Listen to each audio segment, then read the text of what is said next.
All right, welcome back. And today we are going to try and do a review of Danielle Noel's Starchild Tarot Akashic version. Okay, so I don't know if you can see that, but this is the Akashic version.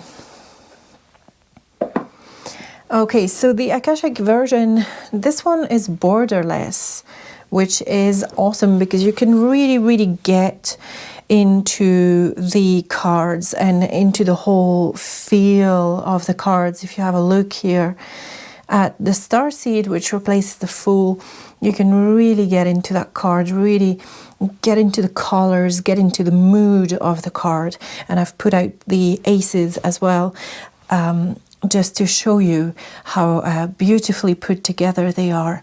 Danielle Noel's got her very own take on the tarot. It's very different and it's absolutely beautiful.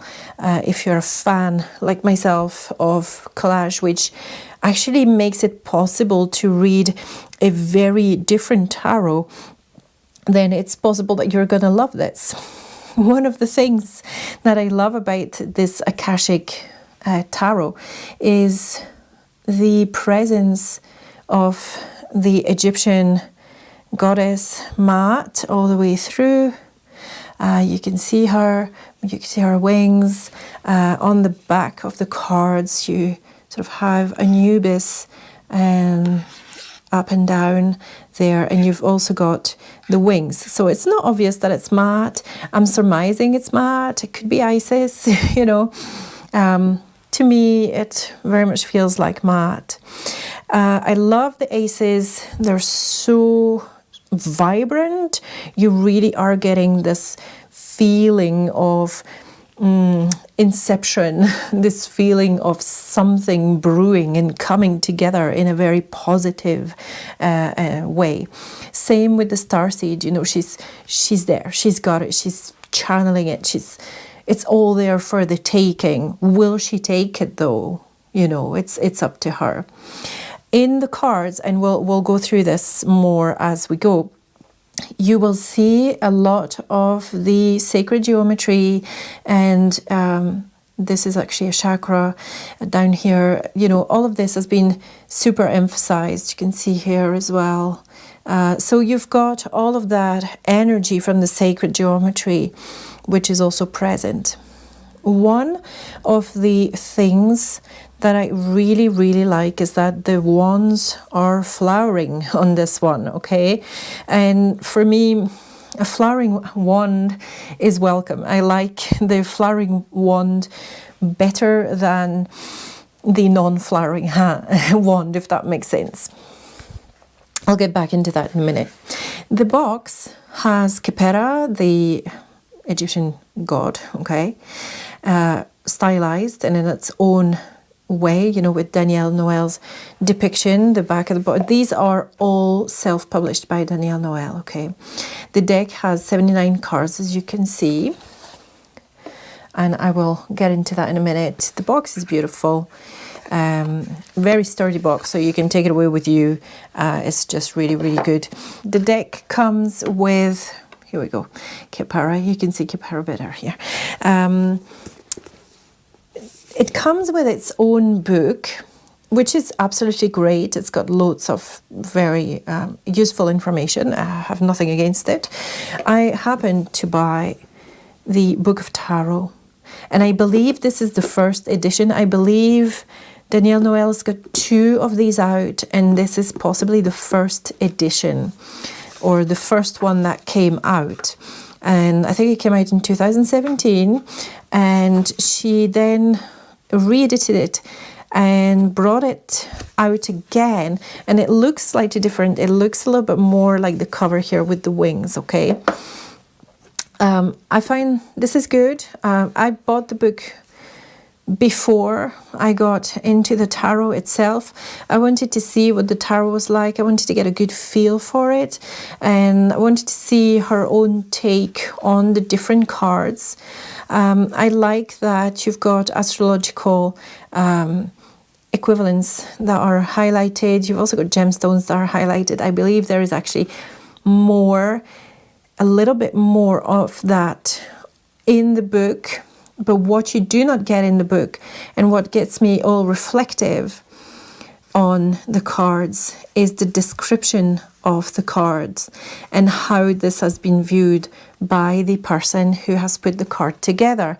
This is for me far more informative than anything else, right? The message or the reverse message or the questions, you know, or the keywords. For me, how the story behind the cards makes it more readable for me.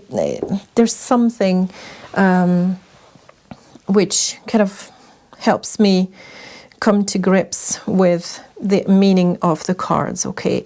And often I will find that I'm reading the cards, and often I will find that, wow, I picked up exactly the same thing as was intended, which is rare, okay? So when you have a look at the cards, you have a feeling of a very pastel deck, and it's true for the most part. There will be cards that are more wholly one, you know, one color or another, or differing colors, which is fine because that will help you read the card. I'm looking for the 6 here, which has some very striking colors, okay? So this will add to your reading. The pastel sometimes can inhibit a little bit at first because it's pastel, so you think, oh, right, you know, it's fine, it's all beautiful, life is wonderful. I'm just trying to find the 3 of Swords. There we go. So you still have a kind of pastel-y feeling about it. Okay, it is inching towards being a little bit meaner and all that, but it doesn't, for me, the swords are kind of around and they're not going through the center. She is preserving that center, so it doesn't have the same impact as a 3 of Swords with a heart pierced by 3 swords, right? Okay, so for me, this is one which has a little bit more niceness about it, I guess, is what I want to say.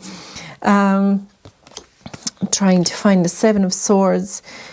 Again, the 7 of Swords is not read as being super mean,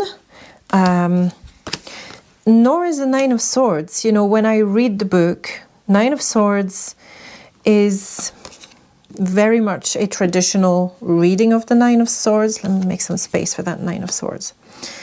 And when I see her, she is so determined to get out of this. Okay, she may have this to deal with, and she has been playing around with those swords, but they've also made her ultra determined to get out of this. She's luminous, and she's leaving this behind. So she's not in the total depression like you can see in the Rider-Waite-Smith, for example, where the 9 of Swords is really quite a scary and nasty card to get. Equally, when I'm having a look at the 10 of Swords, again, I'm dwelling in this pastel. I'm seeing the as above, so below kind of thing.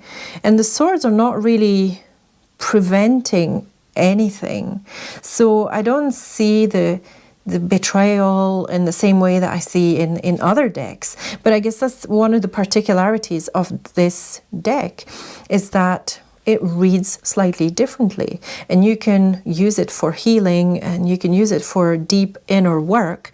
And this speaks volumes for me, right? Because it is more about the closing of a cycle and more about, okay, let's get through and let's use what we've got, and let's get through this for healing and for completion, rather than ultimate betrayal and ultimate heartache, you know, being stabbed in the back and that sort of thing. I don't read it that way, which is great, right? Because then it gives you options. You don't have to read things the same all the time. I'll get into the court cards in a minute. In the major arcana, I will point out that the 8 is justice and 11 is strength.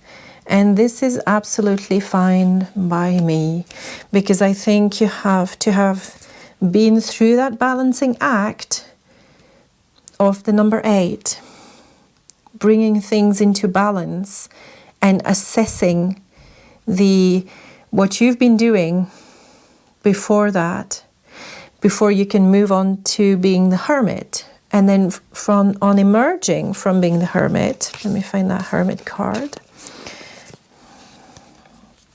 So hang on, here we go. Hermit, which is renamed Serenity.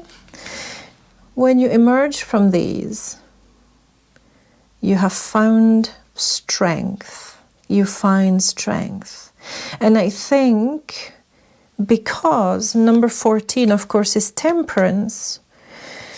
Temperance is all about balancing act again. And so having, for me, justice as number 11 doesn't always make sense, because you have two balancing acts acting very close to each other.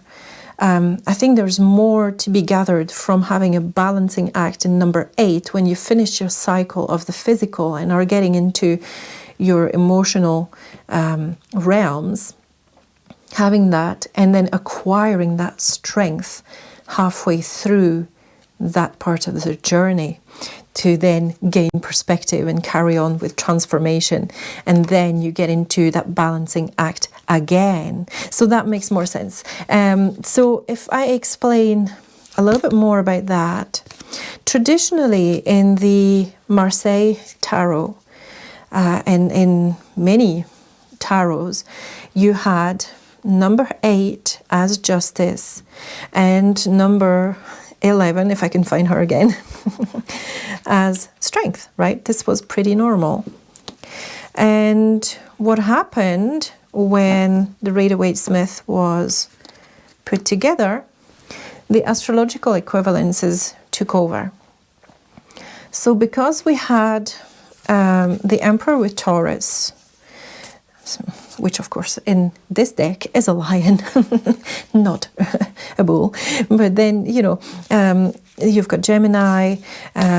So they decided to switch these in the Rider-Waite-Smith so that strength, Leo, became number 8 and came after the Cancer. Okay, so Cancer was the chariot, and traditionally it's going to be represented with a little Cancer crab at the top. And you had Gemini, and you had Taurus, and you had Aries. Okay, I think I mixed it up earlier. Okay, so Aries, Taurus, Gemini, Cancer, and then they thought, oh, okay, let's not have Libra there. Let's have strength. Okay, let's have Leo in number 8, and let's move justice into number 11 and have it aligned with its astrological marker. Okay, because if you have Leo at number 8, then you just carry on. Okay, Virgo, and on it goes and on it goes. So for me though, the meaning of the card and how you get there, how you progress there, has got to be a little bit stronger than the astrological equivalence. So I like to see my justice in the 8th position and my strength in the 11th position, because having justice in number 11 and then temperance just a couple of cards later is not balanced. Okay, it's a very personal take on the matter. Just be aware that there's different decks that operate in different ways. Okay, so even though this is I would say an extrapolation on the Rider-Waite-Smith, certainly you have this, which is more in line with the Marseille Tarot. Okay, so putting the majors aside for a second, so having a look at the pip cards for cups just for a minute. And I love that my cups are all different. Yes, some are gilded, some are glowing, some are dark, some are incandescent, some are filled. Okay, so we've got loads to be getting on with, okay? And that is good news for me. And because it's a pip card, but it makes it very readable. Again, you know, you've got the sacred geometry here, you've got the act of balancing with the rainbow. So even though it's not depicting a story as in traditional Rider-Waite-Smith, you can still pick out a lot of elements and just read into it. Okay, so you've got your Five of Cups, of course, which is disappointment, and yes, well, look, there's still some cups that are standing up, and you know, things are not looking that hard. You may feel trapped, and you may feel like you're not seeing things the way you would like to see them, and you're very disappointed, but keep looking, because really things are not that bad. Eight of Cups, she's maybe a little trapped. You've got Saturn, okay? We have the confinement with the cups, okay? So she's confined to that bit. She's almost stuck in amongst her cups. And there's that influence from Saturn. However, there is still moving currents, moving river. She doesn't have to stay here. I know it feels safe, but she doesn't have to stay here. Okay, so these pips, very, very easy to read.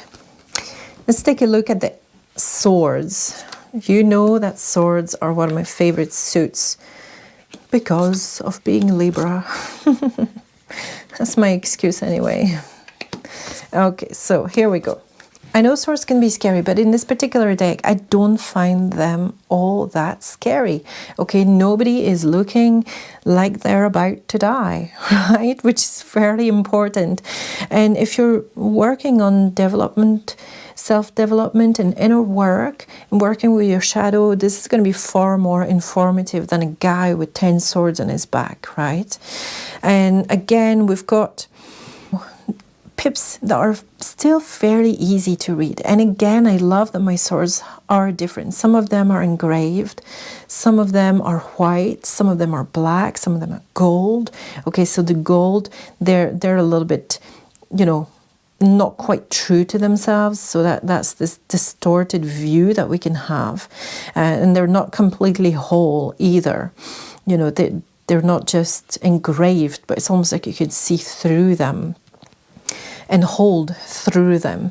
But look at the expressions. I don't find that the expressions are particularly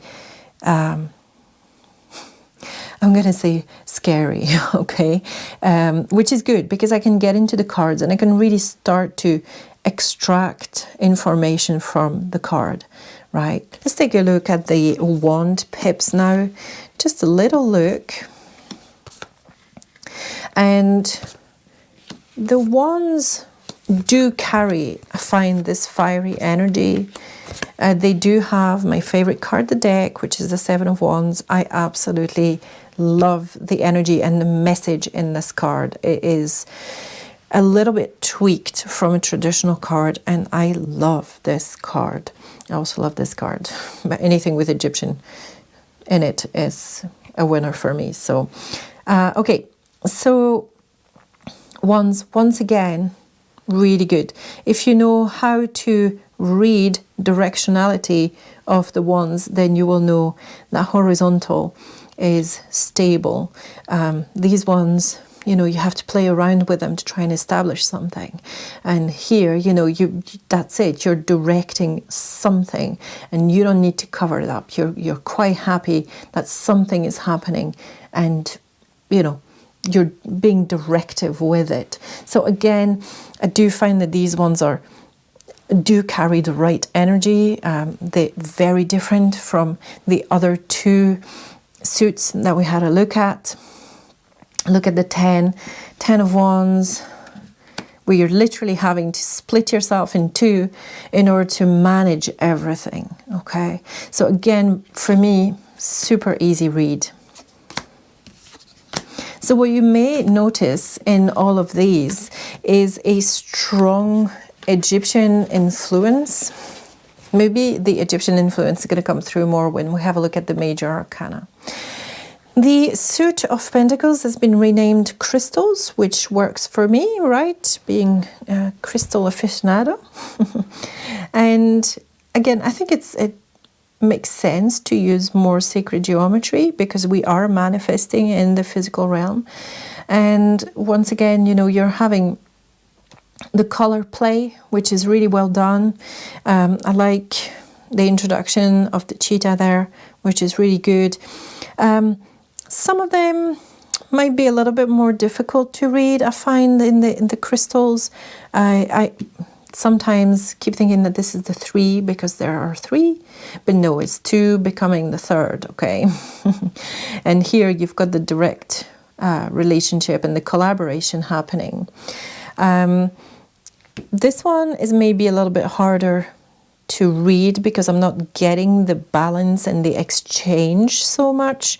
It's like this one has everything and this one not so much. So I don't know, there's like no bridge between the two of them.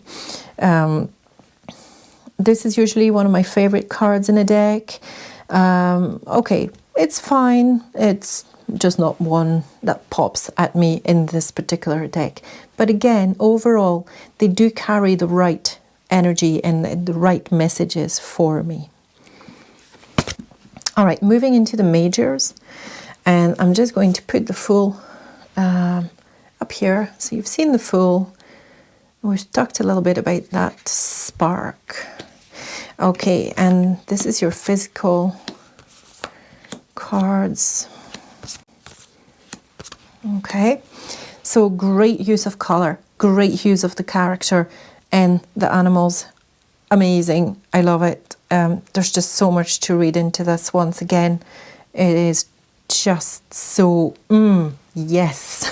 Let me really talk with this deck. Okay. Okay, here are your emotional and mental realm cards. Okay. Okay, so here we go. We're starting with an assessment and a judgment. We're still kind of in the realms of, you know, the physical, but we are switching, okay, and then going into serenity and really exploring that more inner world, okay. That it works, the depictions work. The Wheel of Fortune is maybe the one that doesn't carry quite as much energy as I would like to see. But overall, again, really happy with how much is there and how much, you know, there can be interactions as well between the different parties. So, and I love this Justice card. She is so expressive, you know, she is in there and she is like, no, I will not be swayed. I will not be, have the wool pulled over my eyes, you know, and I will stay true to myself and I will stay true to the situation. So, a very, very nice Justice card. It doesn't really try to be anything other than a Justice card, and I love it for it, right? Because it's just a very good Justice card. I do love that Temperance. I love that she is realized the alchemy, and it shows, okay? So the clothing here shows, and she does have this corolla around her, which is really nice as well. Okay, and of course, Death is renamed Transformation, which I really, really like. You will see that quite a few of these have been renamed. So the Hangman is now Perspective, which is great with two people looking in different directions. And the Hermit is Serenity. Okay, and let's move on to the spiritual part of our journey. All right, so in the spiritual part of the journey, where you have some of the scariest cards, right? So first of all, you'll notice that there's not 7, but there's 8, because there's card 22 here, which is the Akashic Records, with Thoth holding his pen ready to write in the records. So this one stays in the deck as far as I'm concerned, because it taps into something slightly different and away from the 4 elements.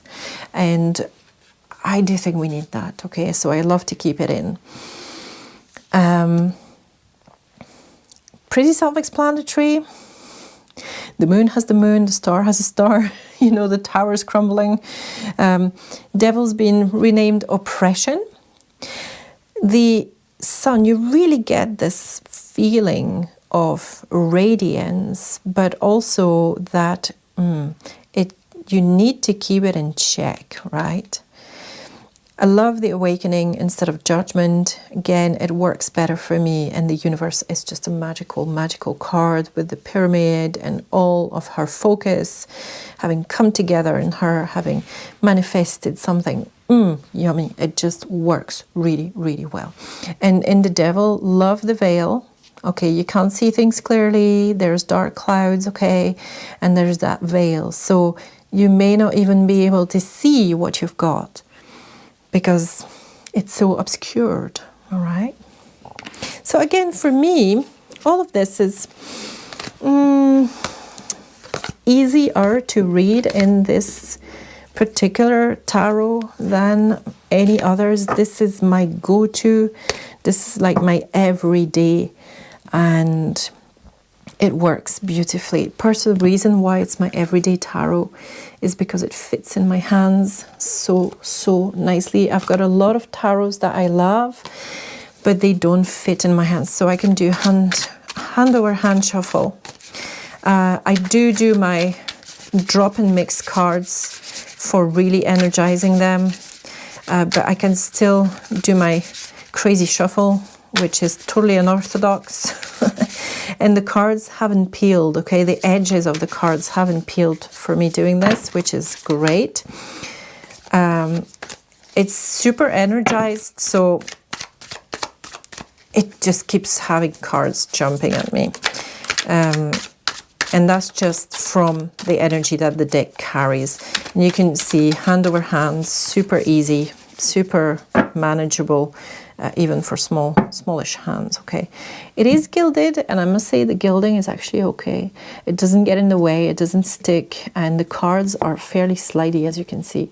They don't clump, which some of the other ones, the original Starchild, has a tendency to clump a little bit, which is fine, you know, you just deal with it. But there's none of that here. And you can potentially just take the deck and just spread it out. So no clumping really to be had. Okay, so that for me makes it my favorite deck, my go-to deck, one that I work with every day basically. It's the first thing I do in the morning, and last thing I do at night is have a little chat with my deck, and I find that it's an absolutely brilliant deck for your everyday and just for doing a little bit of soul searching. So I hope you enjoyed this little review of the Starchild Akashic Tarot Borderless, which comes in this smaller box and which is absolutely brilliant. Please like and subscribe, and I will see you soon.